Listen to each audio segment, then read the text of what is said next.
All right, class, today we are going to cover raised garden beds.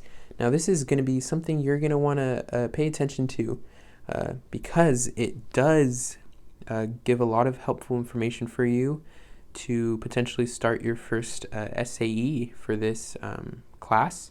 Now, as we all know, your SAE is 10% of your grade, so make sure that if gardening is going to be what you're going to go with, that you pay attention. All right, so to start off, we are going to state our objectives and purpose. So we are going to gain a better understanding on the differences and advantages and disadvantages between in-ground and raised garden beds, the importance of proper soil formulation, the different water delivery methods and their advantages and disadvantages, appropriate crop selection, plant nutrition, plant care, and harvest. Alrighty, so the CCTE standards that are going to be addressed in this presentation, we have F2.3, explain how primary, secondary, and trace elements are used in plant growth. F2.6, explore the factors that affect plant growth. F4.3, identify common horticulture pests and diseases and methods of controlling them. F5.1, explain how basic soil science and water principles affect plant growth. F5.2, illustrate basic irrigation design and installation methods.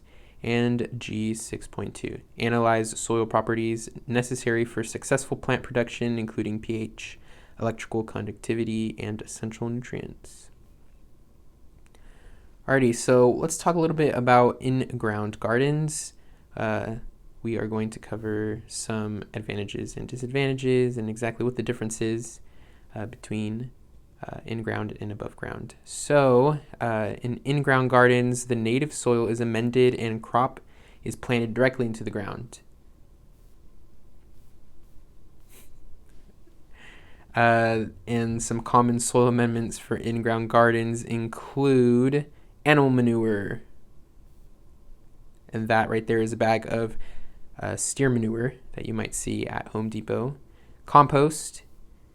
There's a little picture of what compost looks like. So now these are going to be two of your main sources of nutrients for the plant. Sphagnum peat moss. Sphagnum peat moss is a huge factor in the electroconductivity of your soil. Electroconductivity, basically, to put it into simple terms, it explains how well your soil holds on to the nutrients and that water in that soil. So you want a high electroconductivity. Lime. Lime affects the pH of your soil. If you don't have the proper pH, your plants will not grow. And different plants require different pH levels. Sand. Sand is really good for drainage of your soil. You don't want that soil to hold on to too much water because that can bring a lot of disease and depletes the oxygen in the soil. And then topsoil is going to be one of the main sources of nutrients as well. Topsoil, basically, to put into simple terms, it is animal manure and compost and any other organic material that is deposited on the soil and has been broken down a bit. You can't use straight up manure for your garden. It has to be composted because it is very high in nitrogen, and nitrogen, if it's too high, it can actually burn your plants based off of how high acidity it is. All right, so in-ground gardening advantages and disadvantages. Let's see if my PowerPoint works here. Sometimes it takes a while. All right, there you go. That is a picture of an above ground, or actually an in-ground garden. Sorry about that.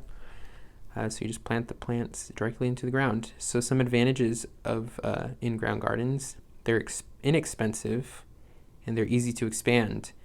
We're going to cover the disadvantages of raised garden beds in a bit, but basically it's inexpensive because there's nothing much more to your garden in preparing the soil than preparing the soil, and it's easy to expand because you just pick another plot of land and then get the soil ready and you can plant some more plants, and no infrastructure needed. So basically raised garden bed, you do need some sort of container that is going to elevate above the ground for you to bring soil in. And so you don't need to have any of that for an in-ground garden. So some disadvantages to in-ground gardens, though, is soil testing. Soil testing, it can be expensive. Basically, you need to know exactly what your native soil is lacking. And so you get some soil samples. Usually it's around, say, 10 samples of that plot of land that you are wanting to grow your garden in. And you put it together into one sample and you send it into a lab, and they're going to tell you exactly what nutrients are already in your soil and what can be what it's lacking. It can tell you your electric conductivity, your pH, and even your water holding capacity, which will help you a lot to know exactly what amendments to put into your soil. And then weed management is also a huge issue with in-ground gardens. Your native soil is going to have a lot of weed spores, and it's just going to grow weeds like crazy once you start putting in amendments with lots of nutrients. So it's a hard thing to manage. And then native soil preparation, you have a plot of land, who knows when the last time when a plant was growing in that. A lot of times your soil can be very compact, and so you need to till that soil. You need to get rid of large rocks. You need to get rid of roots, tree roots. Tree roots are one of the hardest things to get rid of and eradicate from your soils. And basically, when a tree dies or you cut down a tree in that area, if you leave those tree roots there, wood takes a very long time to decompose. And when it does decompose, it releases a lot of nitrogen. And like I said before, nitrogen is very harmful for plants in large quantities, so you want to get rid of those roots. Alrighty, so raised garden beds.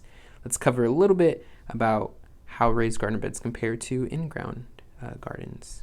Soil. So soil is brought in and placed in an above-ground frame. Common soils used are, you can get a pre-manufactured raised bed soil in a bag. Miracle Grow produces some. Or you can formulate your own soil based off of some common amendments, such as compost, vermiculite. So vermiculite is actually used a lot for the aeration of the soil. So aeration is important because you want oxygen in that soil, and you also want your soil to be aerated so that roots can grow more easily. Because if you have a very clay-heavy soil or very compact soil, those plant roots are not going to be able to go down deep enough and establish large roots to have more surface area to absorb more nutrients. And you have perlite, which is very similar to vermiculite. Perlite actually tends to be more expensive than vermiculite, so a lot of people tend to choose vermiculite over perlite. And then you have sphagnum peat moss, which we already covered, and then coconut coir, which is actually interchangeably used with sphagnum peat moss. They do have different levels of acidity, so one might be more preferential over the other depending on the circumstance of the other amendments that you'll be using. And manure, again, we covered that, and then topsoil and potting soil. Potting soil, many people can mix a pre-made potting soil into their raised garden bed formulation just because usually they have a pretty good balance of what you already need for a raised garden bed. All right, so let's cover the advantages and disadvantages of raised garden beds. There is a little picture of what a raised garden bed setup may look like. So some advantages, there's soil nutrient control. You know exactly what's going into your soil because you are bringing in that soil. So you have a great idea of what exactly nutrient levels your soil contains. Weed management, a lot of the times, those soils that are pre-bagged or the amendments that are pre-bagged, they are clean of weed spores. And so you're going to have an easier time managing weeds if you just make sure that there's no weeds around those beds that will put spores into your garden beds. And then water management, again, that has to do a lot with you knowing exactly what's in your soil. You added sphagnum peat moss, you added vermiculite, you added perlite. and you're going to have a great idea of exactly what your water holding capacity is. Therefore, you might have a better idea of how much water you need to put into that soil to maintain your plants. So some disadvantages are infrastructure costs. Again, we covered that you have to buy that lumber to build that bed. So that's an extra cost that an in-ground production does not need. And then it's not easily expandable in the sense that if you want to plant more plants, you're going to have to build more beds. And that brings on more soil costs, which you have to buy more soil to fill that new bed. All right, so some raised garden soil formulations. The key to success right here. You do not want to cut costs on soil. That is the number one rule. Your soil is the key to success. So we have some basic soil formulations here. These are very common raised bed soil recipes. So there's the 50-50 mix, which is a 50% compost and 50% either coconut coir or sphagnum peat moss mix. It's very basic, but it works really well. And then you have a 3-ingredient mix, which I'm very familiar with. I use this in my own raised garden beds. It is 1/3 sphagnum peat moss, 1/3 vermiculite, and 1/3 compost. Now, everyone has their preferences on soil mixtures and formulations, but these are 2 very basic ones and more of the inexpensive ones. All right, water management. Water is a huge issue. Aside from soil, water is the next main issue that you want to make sure you address properly. So with watering, consistency is key. You and I, we like to have 2 to 3 meals a day at certain times. And just like we like to eat on a schedule, these plants, it's more beneficial to them to be watered on a consistent schedule. So different crops have different water requirements. For example, tomatoes, they may require around 7 gallons a week, squash 6 to 7 gallons a week, and watermelon a whopping 21 gallons a week, which of course makes sense. Watermelons can be up to 30 pounds each, and they have a lot of water content in them. So the effects of overwatering. Root rot. Again, I mentioned it a little earlier, but plants also need oxygen in the soil to grow properly. Roots need oxygen. And so when you overwater and your soil is just too wet, that is going to displace the oxygen in your soil. And so what ends up happening is you're basically suffocating those roots, and they're going to end up rotting and then dying. The root rot can lead to stunted growth, as one of the factors, but not every factor. And if my PowerPoint wants to, there you go, work again. So stunted growth. And then, okay, let's see if my PowerPoint likes to switch. All right, wilting, sorry about that.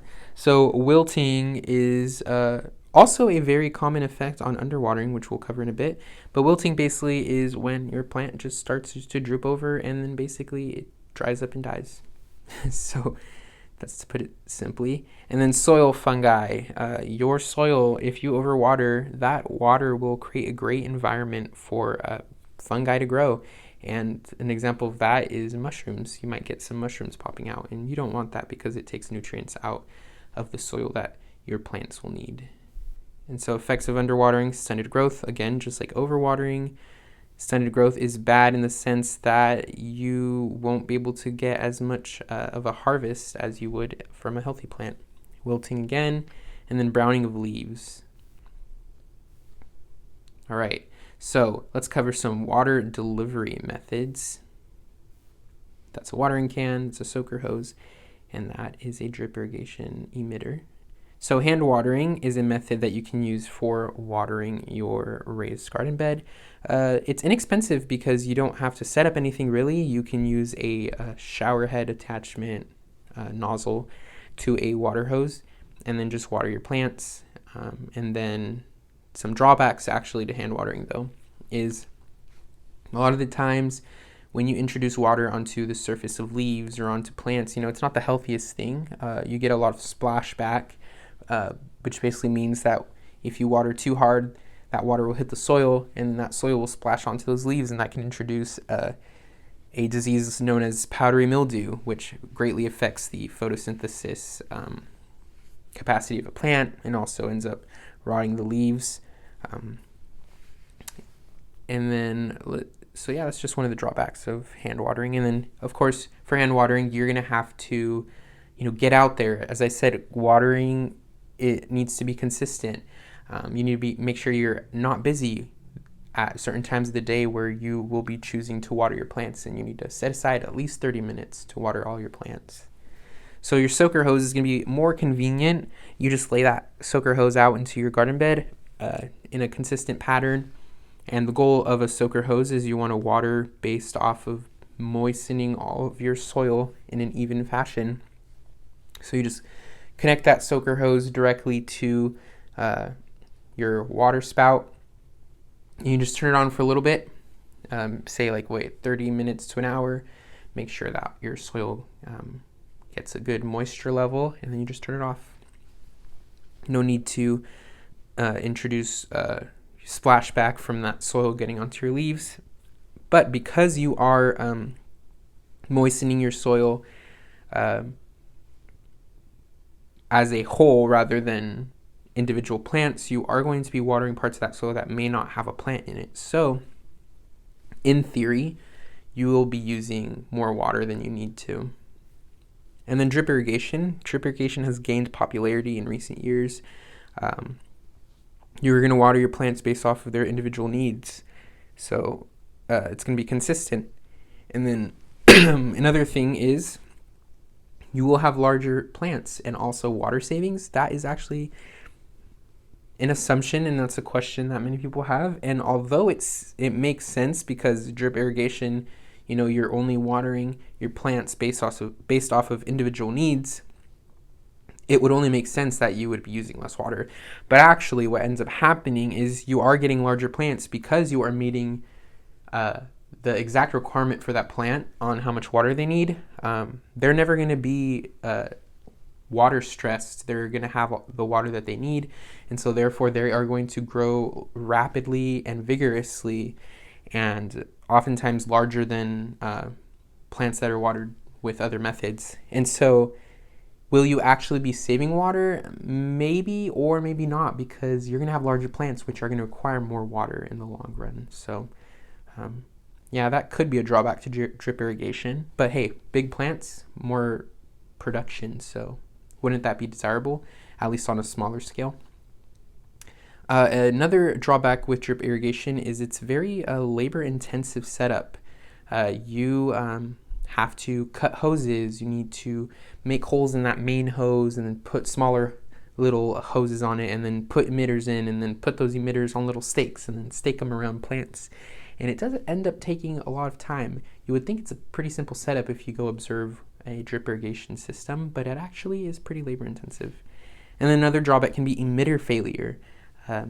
Those emitters can come faulty out of the factory, or what oftentimes happens is over time soil particles can get into that emitter, and it can make them ineffective. It could clog up the flow and make it deposit less water than it should, or it can just completely clog the flow, period, and not deliver any water. And you won't find out that that's happening until, of course, your plant starts showing signs of heat stress and water stress. All right, crop selection. Crop selection is very important, especially for first-time gardeners. Not all crops can be grown year-round. A lot of times what ends up happening is we get super excited about our first garden and we go crazy on what crops we choose. We want to grow a little bit of everything. And the reality of the situation is, if you want to be successful, you have to choose the correct crops. So there are warm versus cold weather crops. Does anyone here have an idea of what a warm weather crop is? Yeah, exactly. How about a cold weather crop? Not quite. Another person? Okay, cool. Awesome. Yeah, perfect.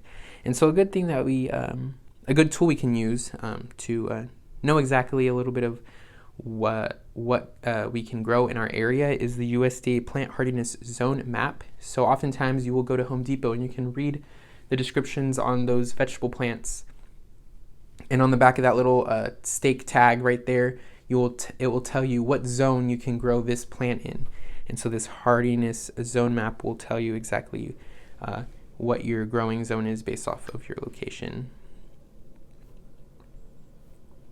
So some beginner crops that you guys can grow at your first garden are tomatoes, peppers, green beans, strawberries, radishes, and zucchini. These are some very easy crops to grow. They end up being pretty vigorous, and they just add a great success rate to your garden. And then some more intermediate to advanced crops, if my slide wants to work, there you go. Cucumber, watermelon, cantaloupe, cauliflower, broccoli, and artichoke. So those first three right there, as you may know, they are very high water demanding plants. They're going to need lots of water. And so oftentimes one of the biggest issues we have with the success of our garden is, again, just our watering consistency. And so they also require lots of nutrients because they are growing cucumbers. They grow a lot of cucumbers per plant. And watermelon and cantaloupe are very nutrient dense and large fruits that are going to require a lot of nutrients. And then with cauliflower, broccoli, and artichoke, those are going to be difficult in a different sense. They have very specific temperature requirements, and so oftentimes you actually might see those three crops grown more in the northern central coast of California because it's cooler weather. It doesn't get as hot in the summer, and an issue with too much heat and those three crops are that actually what you're eating is the flower of the plant. And so we actually eat the flower of the plant before it blooms. And so when you get really extreme heats, that plant is going to want to fulfill its main purpose, and it's going to want to produce seed and spread that seed so it can reproduce. And so when you have too much heat, that plant basically is forced to flower, or that's a word known as bolting, because it wants to make sure that it doesn't run out of water before it can seed. So when it's too hot, it's going to bolt, it's going to flower, and it's going to send those seeds out. So that makes it really hard to grow in like the Central Valley because you have very hot summers, and oftentimes those crops are just going to bolt before full maturity, and you're not going to be able to harvest anything. Plant nutrition. Plant nutrition is very important in your garden. If your plant doesn't have nutrients, it won't grow. So plants have 6 essential nutrients that they require. There's a little diagram listing some of them. It has your macro, your secondary, and your micro elements. So we'll cover exactly what those are and what they do. So nitrogen has to do a lot with leaf development. Phosphorus is root and flower development. Potassium affects plant strength and water retention. Magnesium affects chlorophyll production. And sulfur affects disease resistance, amino acid, protein, enzyme, and vitamin production. And then calcium affects the strength of your cell walls. And then water is another very important factor to your plant. Water supports cell structure, metabolic function, nutrient transport, and photosynthesis. Right, moving on to plant care. Pruning. Pruning is very important, especially for certain varieties of crops that you may be growing in your garden, specifically in this case, tomatoes. So tomatoes, they actually come in 2 varieties, not strains, but varieties. You have your determinate variety, and then you have your indeterminate variety. So to put it in simple terms, your determinate variety, it grows to one specific size. It bears all the fruit that it can possibly bear, and then it dies off. Your indeterminate variety, will basically grow forever until and don't take forever very literally. It will just continuously grow as long as its nutrient requirements are met, its water requirements are met, and the weather requirement is met. So if it gets too cold and then you have a frost, that plant can actually die off because the plant tissue will freeze, and then that will stop transport of nutrients and movement of water. And so for this example, we're going to talk about indeterminate varieties and how pruning is essential.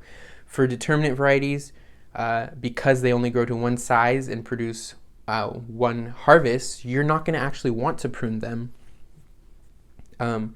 because you want as many branches to produce as many fruit as possible. But your indeterminate varieties, they can grow weak if they're too heavy and they're growing too big. And also, we'll cover a little bit exactly why pruning is beneficial. So you want to prune those suckers. A sucker is a branch that grows between the stem and a main branch. And so there is a little picture, that small little, I'll show you right now.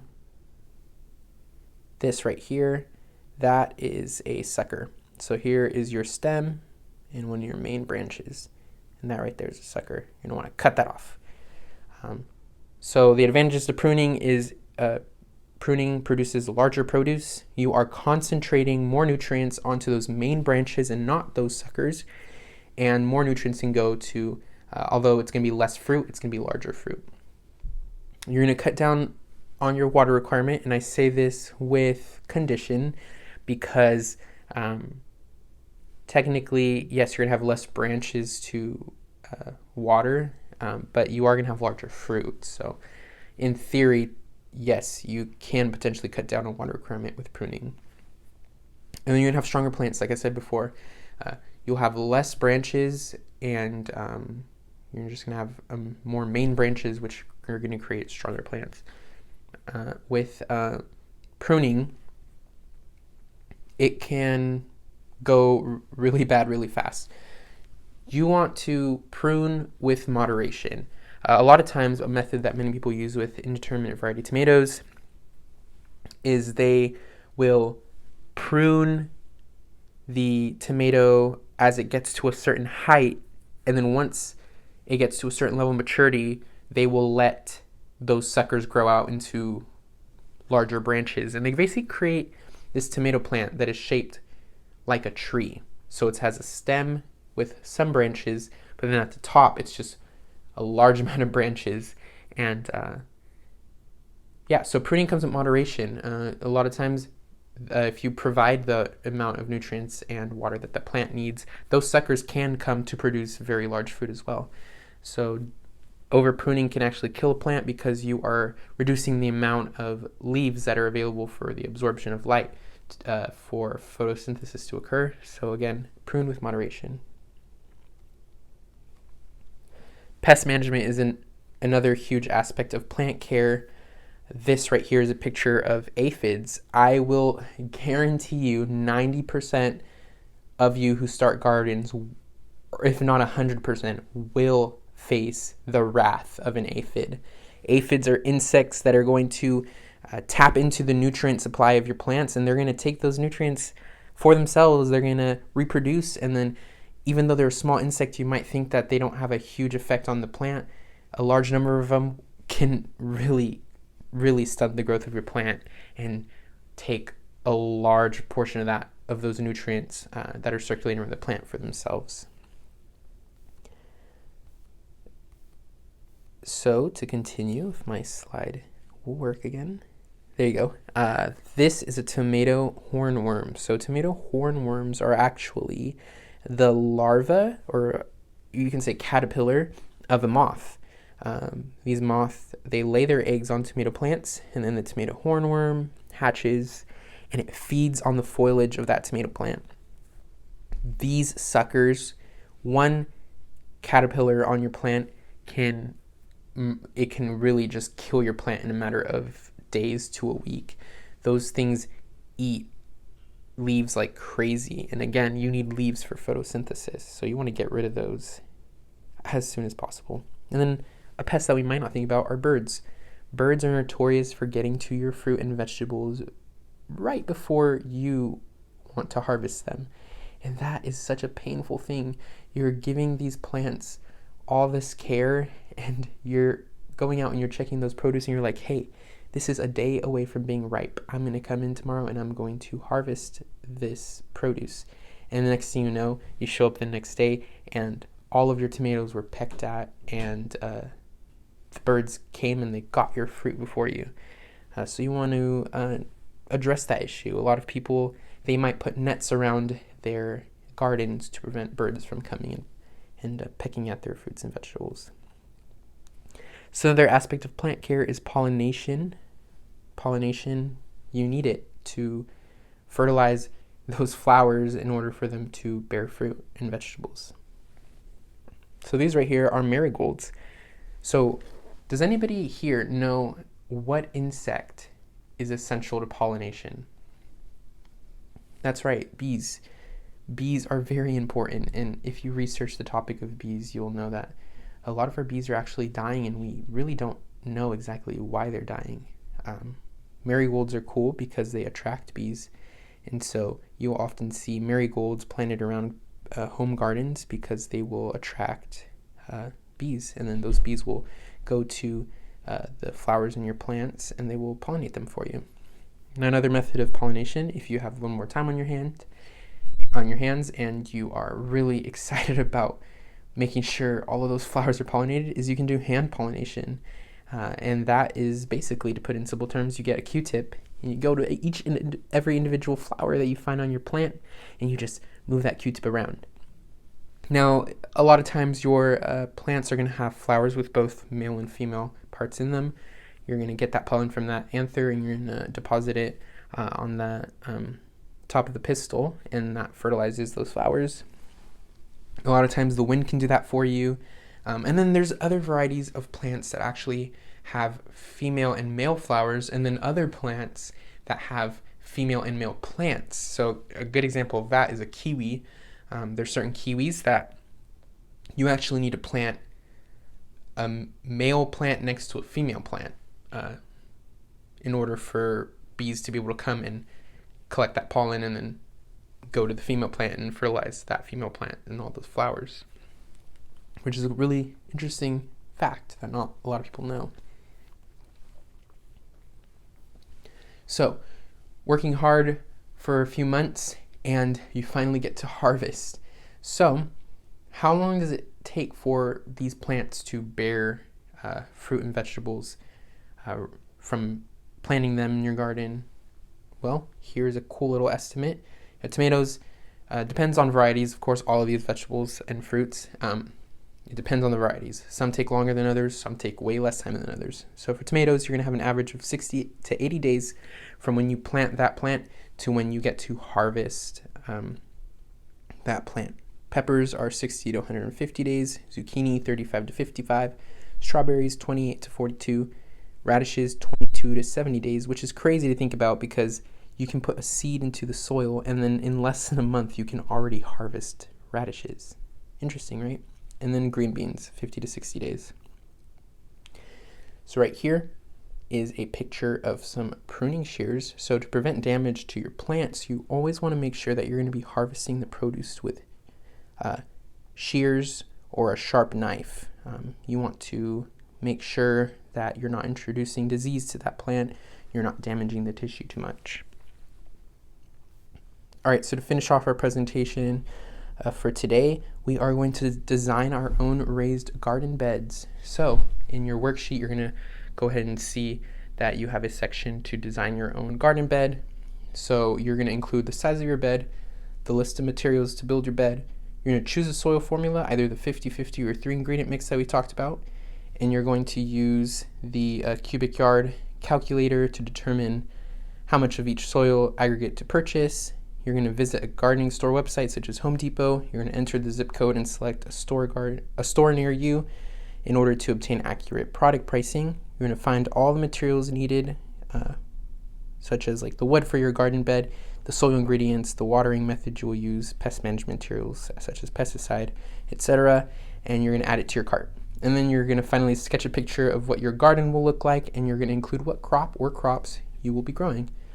So I'm going to go ahead and give you guys time.